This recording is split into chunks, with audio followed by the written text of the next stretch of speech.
Okay, hi. So, I know sorry, I'm gonna leave right now.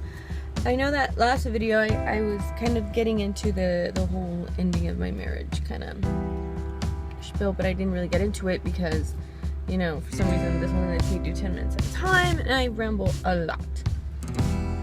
So, when I find out that my husband of then 16 years is talking to one of our closest friends. Now it wasn't like she was just a friend, oh, she's just my friend that we went to high school. No, like it was couples, couples friends. He was friends with the husband and the wife, the kids, and we all kind of mingled together and did our thing, and it was awesome. Like, for 16 years I thought my marriage was solid. But, somewhere, somehow, you kind of get lost in the children. Not an excuse to cheat, but whatevs. So, I confront them both. She lies, he laughs. The husband is like, should we all sit down and talk together? And I'm like, no, they've talked enough. Like, you handle she's here, I will handle my stuff at home. I held on to that cell phone, to the cell phone call log, to be honest with you. I'm not a nosy person. I'm not insecure. I've never been nosy. I've never been one to be like, oh, I'm gonna dig into this crap because something's going on. No, like when I found out, literally it was something that was just placed on my lap. Therefore, I had no idea how to react to it. If I had any suspicion, if I had any clue, any idea of what was going on, I would have been prepared, but I wasn't at all. I literally died that day. I died. I physically died. My husband, I kissed him goodbye that morning, and somewhere around 8:30 to 9 a.m., someone shot my husband in the head, and he died. And somebody else came that looked just like him, had the same name, had everything, but it wasn't my beautiful, amazing, he could do no wrong husband. The one that I trusted, the one that I loved, the one that I cherished, the one that I honored, the one that whatever he said went. He was gone. He was dead. I didn't have a chance to mourn the loss of my husband. He was just gone. That was the weekend of July 20th was probably one of my most difficult, longest weekend ever. I was broken. I felt my heart fall on the floor, shattered into a gazillion trillion pieces, never to be whole again. It's now, oh my god, I can't believe I'm getting emotional right now. It's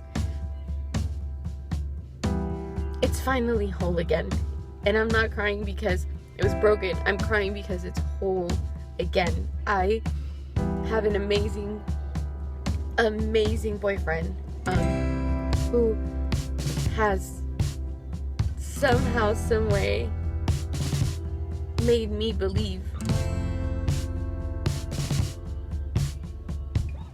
in honesty and being genuine and being respectful and being silly.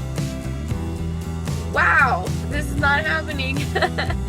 I'm not crying because of the broken heart. I'm crying because of a healed heart. Yay! I can honestly tell you that I do believe in love again. I do. I, for a little bit, didn't believe in marriage anymore. I didn't believe in the values of marriage. I didn't believe in all that. But now I do.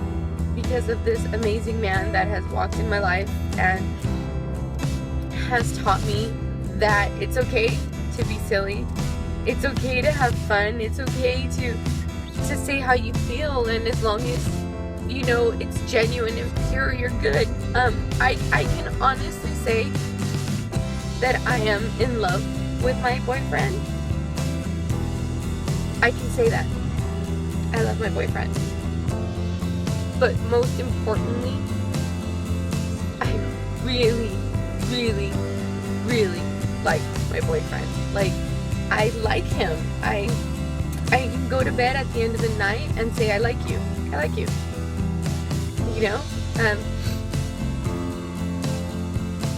I'm getting lost here, but anyways, so enough of these tears.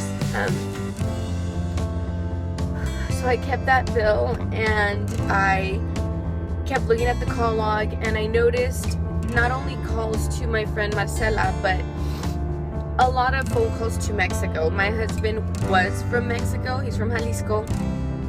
And when our kids were growing up, he would always go to his brother's house, his family. And because his brothers also had children, I didn't want it to be oh, I'm here, I brought the kids, and then my kids, run amok, and then, Naomi and Caesar, they don't watch the kids. So every time he would say, I'll be back, I'm gonna go to my brother's house, I would always keep the kids. I'd be like, sure, you don't want interruptions, you want to be with your family, you want to enjoy them, you want to be able to talk freely without a screaming kid, So that was totally my bad, because I should have been, no, it's not my bad. I'm not going to even blame myself for that.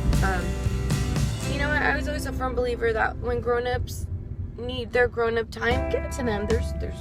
Why would I be tripping? Sorry, I have to bust a biatch about him not taking the kids to his brothers. But, he started for like a good 3 years a habit of every Sunday, he would go to his family's house. And it's Mexican tradition, normally Sundays you get together for family dinners, and I'm not fake, okay? I'm not gonna be fake. I didn't care very much for his family, and they didn't care for me, probably even more so than I didn't care for them, but whole other story. So I didn't see it a big deal as, no, don't worry, I'll be good to you and I'll keep the kids. So I noticed that first day in the morning there would be a call to Mexico on the house phone. And then that Sunday night, another call to Mexico, but on the cell phone with those Mexican calling cards. And I asked, once I was broken after I found out about my friend, there's not one day that I didn't ask, who are you calling for an hour and a half every Sunday? My mom, my dad. Yeah, but you already talked to them in the morning.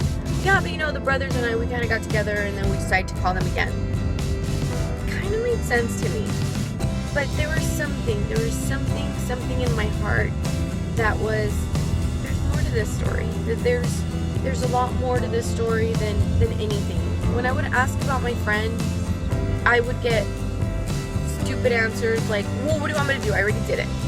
Well, get over it. I never got oh my God, I'm sorry. Damn, you're really hurting.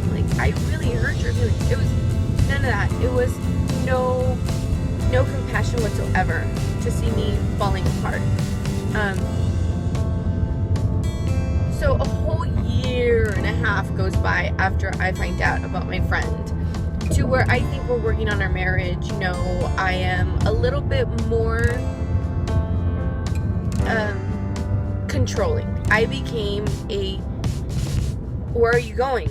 I'm going with you. I'm gonna do this. I'm gonna do that. Oh my God, the reason he did what he did is because of me. I was fat. I wasn't taking care of myself. I was too involved with kids.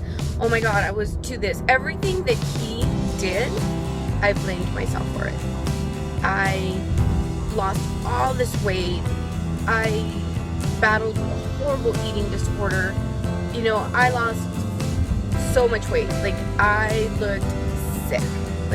I wasn't sleeping. I would go to sleep thinking one thing. I would wake up thinking the exact same thought. God, just take me with you. I don't want to wake up anymore. There's no point. This man doesn't love me. It was just so much. So much. One day, he says, I need to go on a vacation. You're driving me nuts. All these questions, all these accusations, because I would always ask about that number. Whose number is that? And when you call with the calling card, you can't track it. It just shows a calling card, and you have to add enter a PIN and all that crap. By this point, I got rid of all the cell phones. We had one cell phone for everybody, and I need a vacation. You're driving me nuts. You're crazy. Shit. Fuck. It was horrible. The fights we would get into. But one day, decides he's gonna go to Mexico just for the weekend. Who flies to Mexico just for the weekend? He did. And that day I was like, I can't do this anymore. Like, there's something going on. There's something going on. I remember he was gonna kiss me goodbye, and I said no. Goodbye kisses are horrible. Welcome kisses are better. So when you get back, we'll kiss. The next night, that was on a Friday. The next night, December 20th, a year and 5 months to the date that I find out about my friend.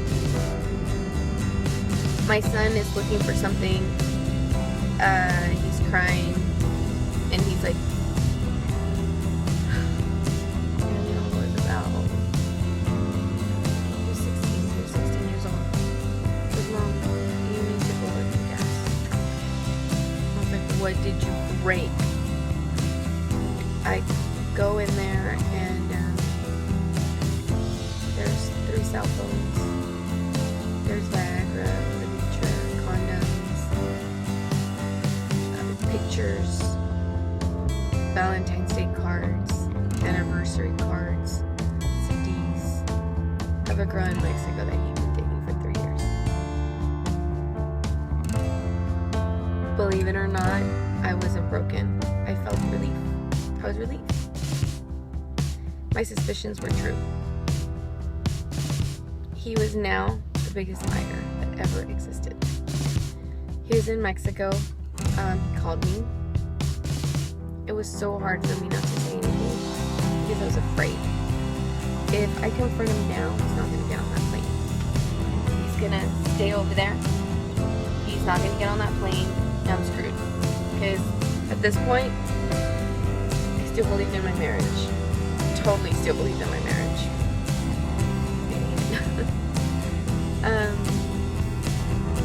I called and I asked his dad if he was on the plane. He said yes. And then that's when I called her. And I asked her, do you know who he is? Yes, he's my boyfriend. That's impossible because, oh yeah, we've been together almost 3 years. I said, well, that's kind of impossible because he's my husband. And she didn't know he was married. I was in shock. The story he told her, we were separated. He saw the kids on the weekends. It killed me that he eliminated me without even caring. To this day, I would love to know, what was I up to? I know that if I was to meet a guy who told me he was divorced or separated, I'd probably be like with my boyfriend, his ex-wife. So what did she do? I'm not gonna be nosy, but I would love to know, has she moved on? Is there any way that you guys are gonna get back together? Is it, crazy stuff? But anyways, we'll get back to that later. I gotta go real quick because I'm actually gonna go see my boyfriend. He's gonna do some work on my car. I'm posting a quick video of it, okay? So I'll talk to you guys in a bit.